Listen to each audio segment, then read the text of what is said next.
DJ अभिनंदन बाबू, DJ अभिनंदन बाबू, डीजे यादव, राजेश रंजन का ऑडियो और वीडियो सबसे पहले आप तक पहुंचे तो हमारे सजनी म्यूजिक को लाल बटन को दबा के चैनल को सब्सक्राइब जरूर करें और साथ में बेल आइकन को दबाना ना भूलें।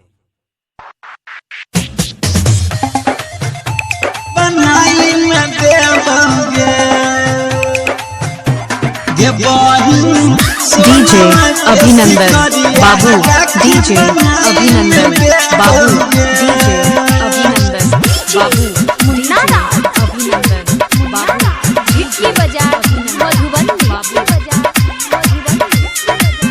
presented by Virat music. ये बहिन सोनवा के सिकरिया राखी बन्हाई में देबोगे। ये बहिन डीजे अभिनंदन बाबू, डीजे अभिनंदन बाबू, डीजे अभिनंदन राखी बन्हाई में देबोगे, राखी बन्हाई में देबोगे। तलके एगो हम मिठाई राखी बन्हाई में देबोगे।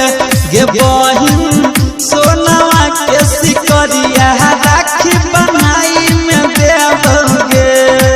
डीजे अभिनंदन बाबू, डीजे अभिनंदन बाबू, बन्हाई में देबोगे।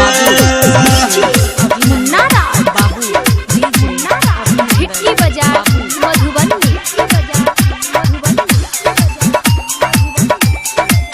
Singing by Rajesh Ranjan.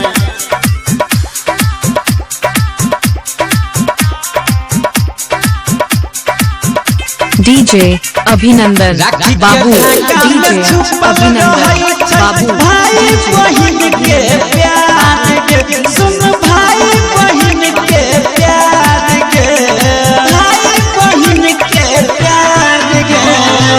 जेकरा नहीं बहिन ओकर जीवन छै बेकार के, सुन जीवन छै बेकार के। राखी डीजे अभिनंदन बाबू, डीजे अभिनंदन बाबू, डीजे अभिनंदन बाबू, सोनवा के सिकरिया राखी बन्हाई में देबोगे। ये बहिन सोनवा के सिकरिया राखी बन्हाई में देबोगे। ये बहिन राखी बन्हाई में देबोगे। डीजे अभिनंदन बाबू, डीजे अभिनंदन बाबू, डीजे अभिनंदन बाबू, डीजे अभिनंदन बाबू, डीजे अभिनंदन बाबू।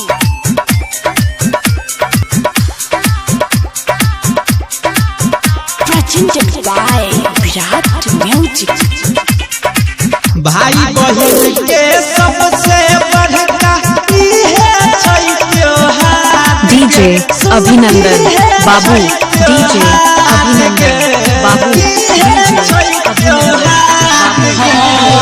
राकेश पंकज सत्यम राजेश कमलेश करत दुलार गे, तोरा सुनील करत दुलार गे। राखी बन्हाई में देबोगे, राखी बन्हाई में देबोगे। ये बहिन डीजे अभिनंदन बाबू, डीजे अभिनंदन बाबू, डीजे ये बहिन सोना